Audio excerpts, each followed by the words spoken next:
Dostlar, biz uzun bir yoldayıq. Biz hədəfimizə çatmaq üçün qarşımızdakı maneələr var, yəni bariyerlər var. O bariyerləri aşmalıyıq. Biz bu günlərim, belə deyək də, bir dairənin içərisindəyik, bizi işğal ediblər.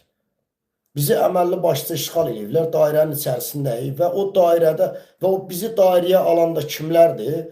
Ortalıqdakı Qurban Məmmədovlar, Ərəstun Oruçlular, nə bilim, Əli Kərimlilər, Cəmil Həsənlilər, İsa Qəmbərlər, Qənimətlər və digərləri doludur, dolu.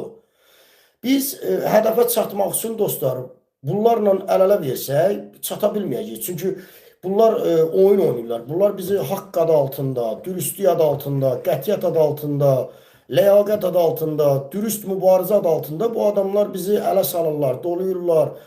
Bizi alladırlar, bizi manipulyasiya edirlər. Bununla da biz xilas ola bilmirik. Xilas ola bilmirik. Niyə? Bunlar bir dairə çəkiblər. Yəni Əliyev rejiminin bizim qarşımızda qurduğu bariyerlərdir bunlar. Biz bu bariyerləri keçməsək, aşmasaq, biz xilas ola bilməyəcəyik. Yəni bunu bir mənalı şəkildə hamı bilməlidir.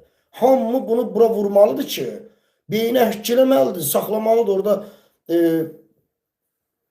Beyni yazmalıdır ki, ağlımıza bunu saxlamalıyıq ki, qardaş, bu adamlar bizi xilas olmağa imkan vermirlər.